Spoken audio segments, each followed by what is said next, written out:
नमस्कार दोस्तों, मैं हूं सोनी मेहुल और आज आपके साथ मैं हाजिर हूं फिर एक नया कंटेंट लेकर। आज हम इस वीडियो में बात करने वाले हैं सिंधु घाटी की सभ्यता के बारे में। आज मैं इस वीडियो में आपको सिंधु घाटी का पूरा हिस्ट्री बताऊंगा, तो बने रहिए मेरे साथ एंड तक इस वीडियो में। भारत का इतिहास सिंधु घाटी सभ्यता से प्रारंभ होता है, जिसे हम हड़प्पा सभ्यता के नाम से भी जानते हैं। ये सभ्यता लगभग 2500 ईस्वी पूर्व दक्षिण एशिया के पश्चिमी भाग में फैली थी, जो कि वर्तमान में पाकिस्तान तथा पश्चिमी भारत के नाम से जाना जाता है। सिंधु घाटी सभ्यता मिस्र, मेसोपोटामिया, भारत और चीन की 4 सबसे बड़ी प्राचीन नगरीय सभ्यताओं में सबसे अधिक उन्नत थी। 1920 में भारतीय पुरातत्व विभाग द्वारा किए गए सिंधु घाटी के उत्खनन से प्राप्त अवशेषों से हड़प्पा तथा मोहनजोदड़ो जैसे 2 प्राचीन नगरों की खोज हुई। भारतीय पुरातत्व विभाग के तत्कालीन डायरेक्टर जनरल जॉन मार्शल ने सन 1924 में सिंधु घाटी में एक नई सभ्यता की खोज की घोषणा की। सिंधु घाटी सभ्यता के चरण 3 हैं। प्रारंभिक हड़प्पाई सभ्यता, जो 3300 ईसा पूर्व से 2600 ईसा पूर्व तक रही। दूसरी परिपक्व हड़प्पाई सभ्यता, जो 2600 ईसा पूर्व से 1900 ईसा पूर्व तक रही।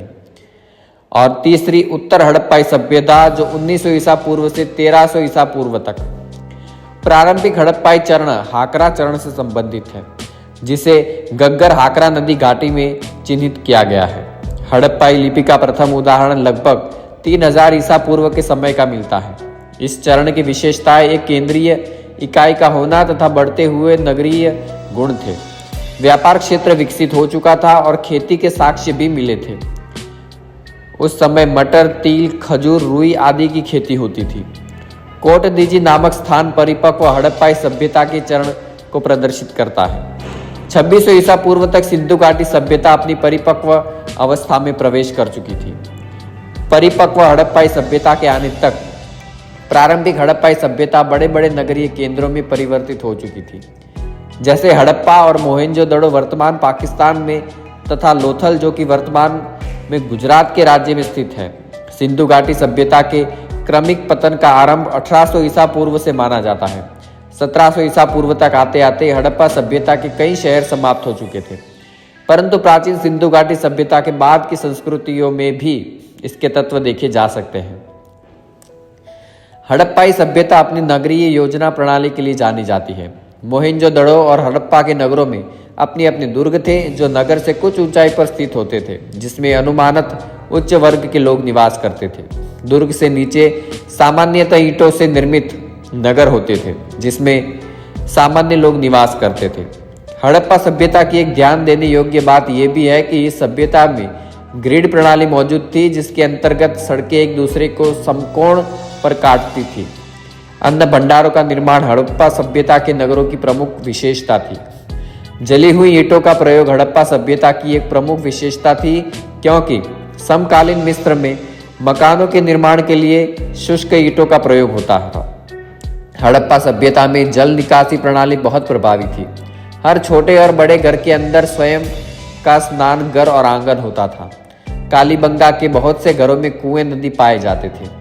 कुछ स्थान जैसे लोथल और धोलावीरा में संपूर्ण विन्यास मजबूत और नगर दीवारों द्वारा भागों में विभाजित थे। हड़प्पाई गांव मुख्यतः प्लावन मैदानों के पास स्थित थे, जो पर्याप्त मात्रा में अनाज का उत्पादन करते थे। गेहूं, जौ, सरसों, तिल, मसूर आदि का उत्पादन होता था और गुजरात के कुछ स्थानों से बाजरा उत्पादन के संकेत भी मिले हैं, जबकि यहाँ चावल के प्रवाह के संकेत तुलनात्मक रूप से बहुत ही दुर्लभ मिलते हैं। सिंधु सभ्यता के मनुष्यों ने सर्वप्रथम कपास की खेती प्रारंभ की थी। वास्तविक कृषि परंपराओं को पुनर्निर्मित करना कठिन होता है, क्योंकि कृषि की प्रधानता का मापन इसकी अनाज उत्पादन क्षमता के आधार पर किया जाता है। मुहरों और टेराकोटा की मूर्तियों पर सांड के चित्र मिले हैं तथा पुरातात्विक खुदाई से बैलों से जूते हुए खेत के साक्ष्य मिले हैं। हड़प्पा सभ्यता के अधिकतम स्थान अर्धशुष्क क्षेत्रों में मिले हैं, जहां खेती के लिए सिंचाई की आवश्यकता होती है। नहरों के अवशेष हड़प्पा स्थल शोरतुगई अफगानिस्तान में पाए गए हैं, लेकिन पंजाब और सिंध में नहीं।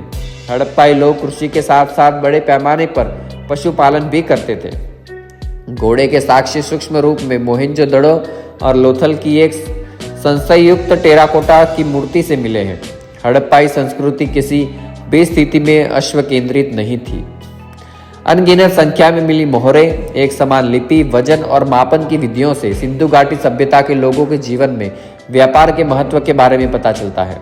हड़प्पाई लोग पत्थर, धातुओं, सीप या शंख का व्यापार करते थे। धातु मुद्रा का प्रयोग नहीं होता था। व्यापार की वस्तु विनिमय प्रणाली मौजूद थी। अरब सागर के तट पर उनके पास कुशल नौवहन प्रणाली भी मौजूद थी। उन्होंने उत्तरी अफगानिस्तान में अपनी व्यापारिक बस्तियां स्थापित की थी, जहां से प्रामाणिक रूप से मध्य एशिया से सुगम व्यापार होता था।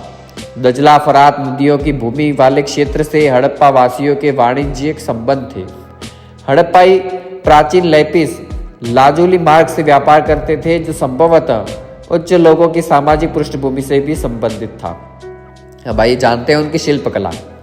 हड़प्पाई कांस्य की वस्तुएं निर्मित करने की विधि, उसके उपयोग से भली भांति परिचित थे। तांबा राजस्थान की खेतीबाड़ी खान से प्राप्त किया जाता था और टीन अनुमानत अफगानिस्तान से लाया जाता था। बुनाई उद्योग में प्रयोग किए जाने वाले थप्पे बहुत सी वस्तुओं पर पाए गए हैं। बड़ी बड़ी ईंट, निर्मित संरचनाओं से राजगिरी जैसे महत्वपूर्ण शिल्प के साथ साथ राजमिस्त्री वर्ग के अस्तित्व का पता चलता है। हड़प्पाई नाव बनाने की विधि, मनका बनाने की विधि, मोहरे बनाने की विधि से भली भांति परिचित थे। टेराकोटा की मूर्तियों का निर्माण हड़प्पा सभ्यता की महत्वपूर्ण शिल्प विशेषता थी। जौहरी वर्ग सोने, चांदी और कीमती पत्थरों से आभूषणों का निर्माण करते थे। मिट्टी के बर्तन बनाने की विधि पूर्णतः प्रचलन में थी। हड़प्पा वासियों के स्वयं की विशेष बर्तन बनाने की विधियां थी और हड़प्पाई लोग चमकदार बर्तनों का निर्माण करते थे। उनकी संस्थाएं सिंधु घाटी सभ्यता से बहुत कम मात्रा में लिखित साक्ष्य मिले हैं, जिन्हें अभी तक पुरातत्वविदों और शोधार्थियों द्वारा पढ़ी नहीं जा सका है। एक परिणाम के अनुसार सिंधु घाटी सभ्यता में राज्य और संस्थाओं की प्रकृति समझना काफी कठिनाई का कार्य है। हड़प्पाई स्थलों पर किसी मंदिर के प्रमाण नहीं मिले हैं, अतः हड़प्पा सभ्यता में पुजारियों के प्रभुत्व या विद्यमानता को नकारा जा सकता है। हड़प्पा सभ्यता अनुमानित व्यापारी वर्ग द्वारा शासित थी और हड़प्पा अगर सभ्यता में शक्तियों के केंद्रण की बात करें तो पुरातत्वीय अभिलेखों द्वारा कोई ठोस जानकारी नहीं मिलती है। कुछ पुरातत्वविदों की राय में हड़प्पा सभ्यता के कोई शासक वर्ग नहीं था तथा समाज के हर व्यक्ति को समान दर्जा प्राप्त था। धर्म, टेराकोटा की लघु मूर्तियों पर एक महिला का चित्र पाया गया है। इनमें से एक लघु मूर्ति में महिला के गर्भ से उगते हुए पौधे को दर्शाया गया है।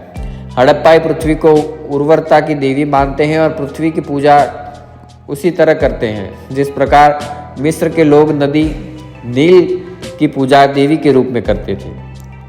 पुरुष देवता के रूप में मोहरों पर 3 श्रृंगी चित्र पाए गए हैं, जो कि योगी की मुद्रा में बैठे हुए हैं। देवता के एक तरफ हाथी, एक तरफ बाघ, एक तरफ गेंडा तथा उनके सिंहासन के पीछे भैंसों का चित्र बनाया गया है।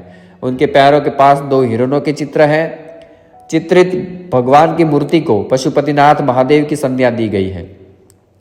अनेक पत्थरों पर लिंग तथा स्त्री जनन अंगों के चित्र पाए गए हैं। सिंधु घाटी सभ्यता के लोग वृक्षों तथा पशुओं की पूजा किया करते थे। सिंधु घाटी सभ्यता में सबसे महत्वपूर्ण पशु एक सींग वाला गेंडा था तथा दूसरा महत्वपूर्ण पशु कुबड़ वाला सांड था। अत्यधिक मात्रा में ताबीज भी प्राप्त किए गए हैं। अब आइए जानते हैं सिंधु घाटी सभ्यता का पतन। सिंधु घाटी सभ्यता लगभग 1800 ईस्वा पूर्व में पतन हो गया था, परंतु इसके पतन के कारण अभी भी विवादित है। एक सिद्धांत कहता है कि इंडो यूरोपियन जनजातियों जैसे आर्यों ने सिंधु घाटी सभ्यता पर आक्रमण कर दिया तथा उसे हरा दिया। सिंधु घाटी सभ्यता के बाद की संस्कृतियों में ऐसे कई तत्व पाए गए जिनसे ये युद्ध सिद्ध होता है। ये सभ्यता आक्रमण के कारण एकदम विलुप्त नहीं हुई थी। दूसरी तरफ से बहुत से पुरातत्वविद सिंधु घाटी सभ्यता के पतन का कारण प्रकृति जन्य मानते हैं। प्राकृतिक कारण भूगर्भीय और जलवायु संबंधित हो सकते हैं। यह भी कहा जा सकता है कि सिंधु घाटी सभ्यता के क्षेत्र में अत्यधिक विवर्तनिकी विक्षोभों की उत्पत्ति हुई, जिसके कारण अत्यधिक मात्रा में भूकंपों की उत्पत्ति हुई। एक प्राकृतिक कारण वर्षण प्रतिमान का बदलाव भी हो सकता है। तो दोस्तों, इस वीडियो में बात की सिंधु घाटी सभ्यता के बारे में। मुझे उम्मीद है वीडियो पसंद आया होगा, तो लाइक, शेयर, सब्सक्राइब करें। मिलते हैं नए वीडियो के साथ। धन्यवाद।